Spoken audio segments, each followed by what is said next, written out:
Hi, this particular lesson is on waves, both longitudinal and transverse. You should have your note sheet in front of you, and remember that you're able to start and stop this video at any time to allow yourself some time to record down information. So let's get started. Imagine a warm sunny day. You are floating on a raft in the middle of a calm pool. Suddenly, a friend does a cannonball dive into the pool. You probably know what happens next. You are no longer resting peacefully on your raft. Your friend's dive causes you to start bobbing up and down on the water. But you might notice that after you stop moving up and down that you really didn't move forward or backwards, that you really didn't move along with the wave.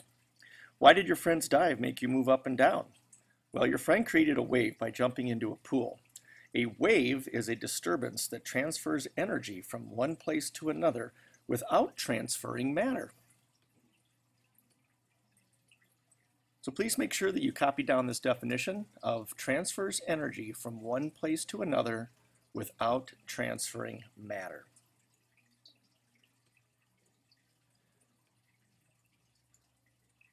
If we take a look at waves, waves come in all types. A wave does not carry matter with it. It just moves through matter as it goes through it.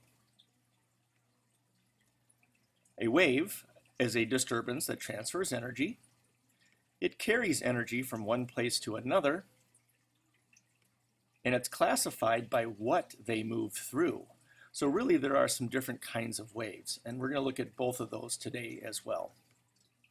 Mechanical waves is an energy that's transferred through matter, like an ocean wave moves through water. Those are what are called mechanical waves. The other type of wave that we're going to look at is a type of wave called an electromagnetic wave, also known as EM waves or EMS, called the electromagnetic spectrum. The energy moves through empty space, and this type of energy doesn't need any kind of matter. It can travel through empty space. It doesn't have to travel through air. It doesn't have to travel through water.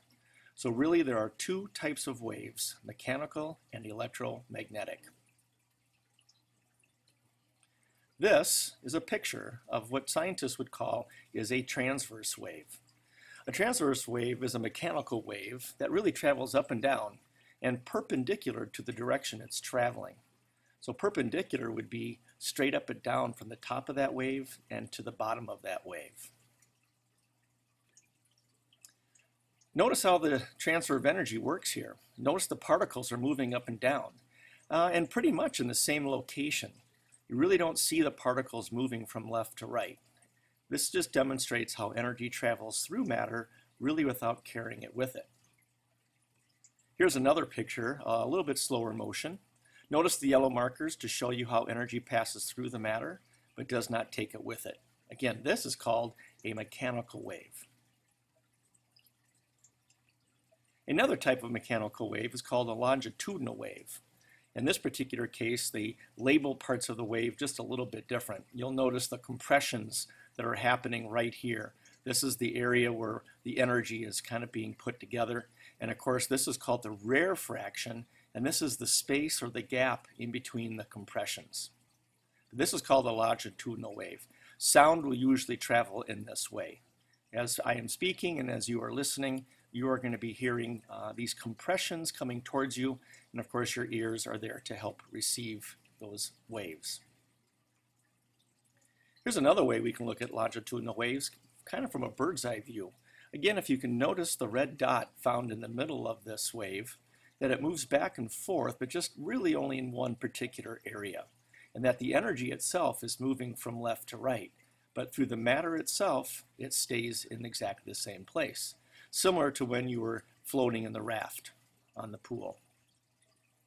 So let's take a look at these mechanical waves, and here they are. There are three types. There are water waves, seismic waves, which are much like earthquakes. Same kind of thing. Energy travels through the earth, and it just lifts the earth and throws it back down again, and then we call it an earthquake.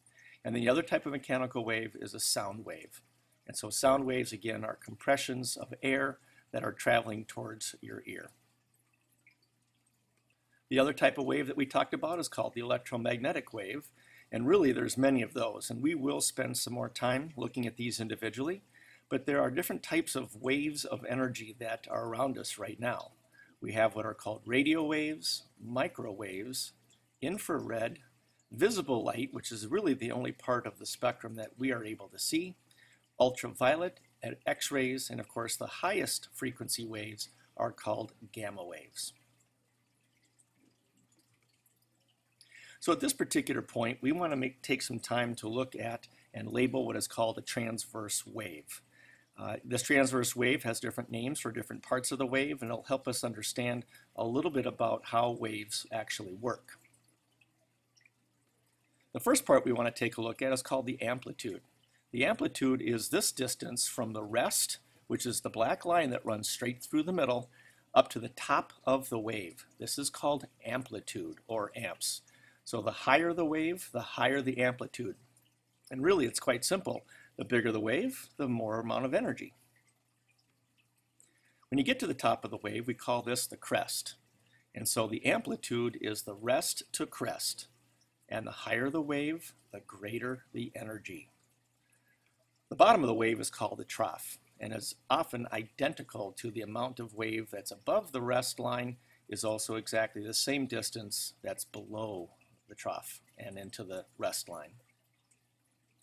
Now the distance from the top of one wave to the top of another wave is called a wavelength.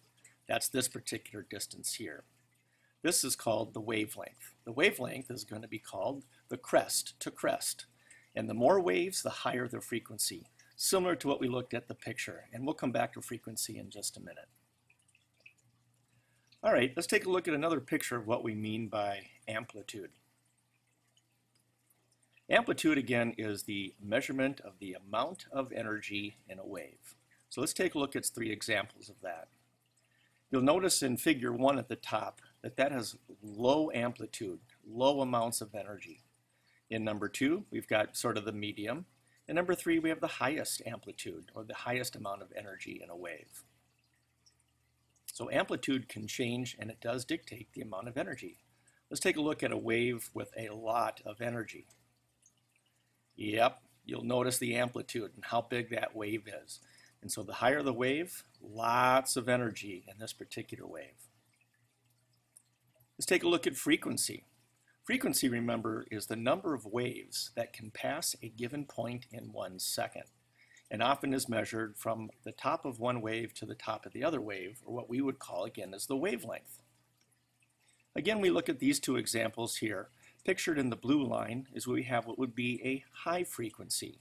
You can count the number of waves over a period of time. And often this is really over a period of 1 second. And we can count those waves, and that indicates its frequency. In other words, how frequent, how fast do these waves pass a given point?